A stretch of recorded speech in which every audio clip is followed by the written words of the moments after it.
Morning. आज मैं कक्षा 9वीं के बच्चों को हरिशंकर परसाई द्वारा लिखित गद्यांश का प्रेमचंद के फटे जूते पाठ पढ़ाने जा रही हूँ।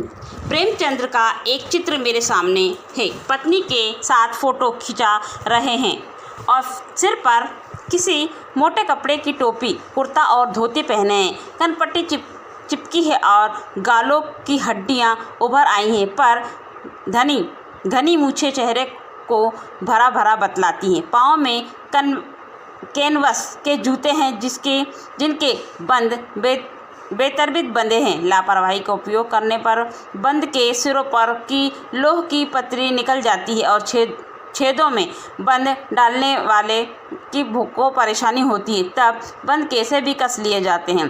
दाहिने पाँव का जूता ठीक है, मगर बाएं जूते में बड़ा छेद हो गया है, जिसमें वे उंगली बाहर निकल आई है। मेरी दृष्टि से इस जूते पर अटक गई और सोचता हूँ फ़ोटो खींचने की यह पोशाक तो पहनने की कैसी होगी। नहीं, आदमी की अलग अलग पोशाकें नहीं होंगी। इसके पोशाकें बदलने का गुण नहीं है। यह जैसा है वैसा ही फ़ोटो में खिंच जाता है। मैं चेहरे की तरफ देखता हूँ। क्या तुम्हें मालूम है कि मेरे साहित्य पुरखे की तुम्हारा जूता फट गया है और अंगुली बाहर निकल रही है? क्या तुम्हें इसका जरा भी एहसास नहीं है? जरा लज्जा, संकोच या झेप नहीं है? क्या तुम इतना भी नहीं जानते कि धोती को थोड़ा नीचे खींच लेने से अंगुली ढक सकती है? मगर फिर भी तुम्हारे चेहरे पर बड़ी बेपरवाही, बड़ा विश्वास है। फोटोग्राफर ने जब रेडी प्लीज़ कहा होगा, तब परंपरा के अनुसार तुमने मुस्कान लाने की कोशिश की होगी। दर्द के गहरे कुएं के तल में कहीं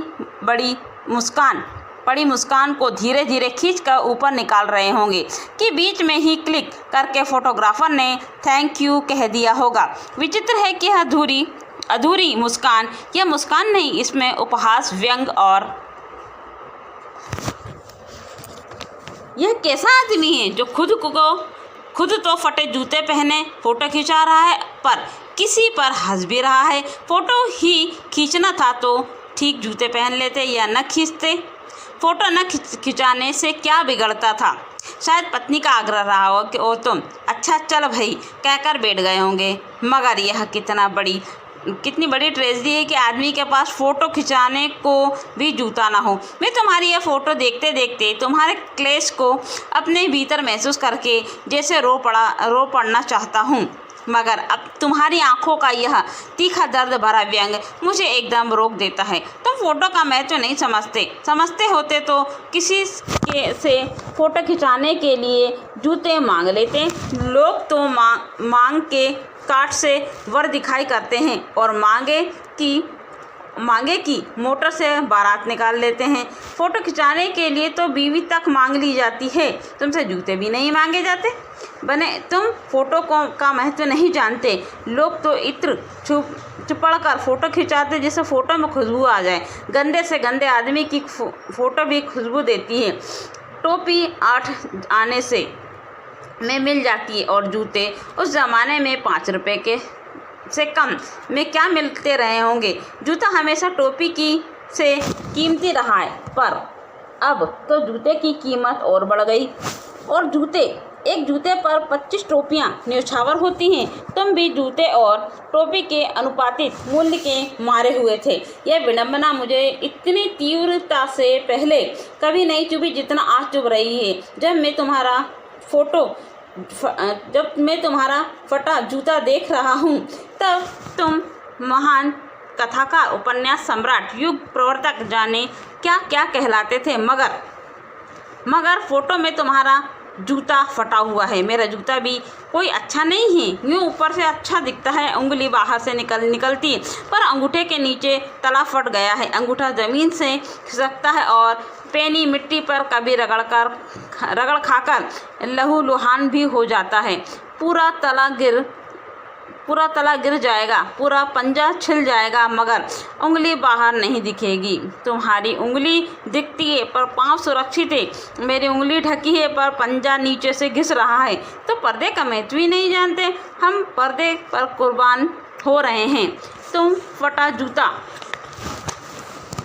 बड़े ठाठ से पहने हो, मैं ऐसे नहीं पहन सकता। फ़ोटो तो ज़िंदगी भर इस तरह नहीं खिंचाऊंगा, चाहे कोई जीवनी बिना फोटो के ही छाप दे। तुम्हारी यह व्यंग मुस्कान मेरे हौसले पर पस्त कर देती है। क्या मतलब है इसका? कौन सी मुस्कान है या क्या होरी का गोदान हो गया है? क्या पूस की रात में नील गाय हल्कू का खेत चर गई है?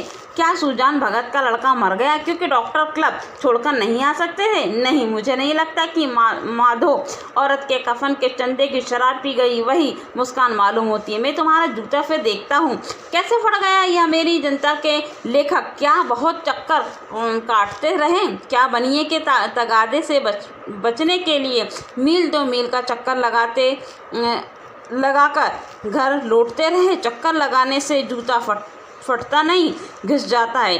कुबंदन दास ने जूता भी फतेहपुर सीकरी जाने आने में घिस गया। उसे बड़ा पछतावा हुआ। उसने कहा कि आवाज जात पनैया घिस गई, बिसर गयो हरिनाम।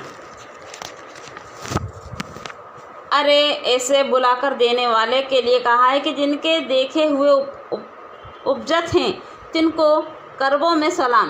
चलने से जूता घिसता फटता नहीं है। तुम्हारा जूता कैसे फट गया? मुझे लगता है कि तुम किसी सख्त चीज़ को ठोकर मारते रहे हो और कोई चीज़ को परत सदियों से जम गई है और उसमें शायद तुमने ठोकर मार कर अपना जूता फाड़ लिया। कोई टीला जो रास्ते पर खड़ा हो गया था और उसे तुमने अपना जूता आजमाया होगा। तुम उसे बचाकर उस अपने बगल से भी निकल सकते थे। टीलों से समझौता भी तो हो जाता है। सभी नदियां पहाड़ थोड़े ही फोड़ती हैं, कोई रास्ता बदलकर घूमकर निकल जाती हैं। तुम समझौता क्यों नहीं कर सके? क्या तुम्हारी भी वही कमजोरी थी जो हीरो को ले डूबी? वही नेम धर्म वाली कमजोरी। नेम धर्म जिसकी जंजीर है, मगर तुम जिस मुस्कुरा रहे हो उससे लगता है कि शायद नेम धर्म तुम्हारा बंधन नहीं था, तुम्हारी मुक्ति थी। तुम्हारे यहाँ पाँव की उंगली मुझे संकेत करती सी लगती है। जिसे तुम घृणित समझते हो उसकी तरफ हाथ की नहीं पाँव की उंगलियों से इशारा करते हो। तुम क्या उसकी तरफ इशारा कर रहे हो जिसे ठोकर मारते मारते तुमने जूता फाड़ लिया? मैं समझता हूँ कि तुम्हारी उंगली का इशारा भी समझता और यह व्यंग मुस्कान भी समझता हूँ। तुम मुझ पर या हम सभी पर हंस रहे हो, उन पर जो उंगलियां छिपाए तौलुआ घिसाए चल रहे हैं, उन पर जो टीले को बरकरार बाजू से निकल रहे हैं। तुम कह रहे हो कि मैंने जो ठोकर मार कर जूता फाड़ लिया, उंगली बाहर निकल गई पर पाँव बच गया और मैं चलता रहा। मगर तुम उंगली को ढांकने की चिंता में तलवे का नाश कर रहे हो। तुम चलोगे कैसे? मैं समझता हूँ। मैं तुम्हारे फटे हुए जूते की बात समझता हूँ, उंगली का इशारा समझता हूँ, तुम्हारी व्यंग मुस्कान को भी समझता हूँ।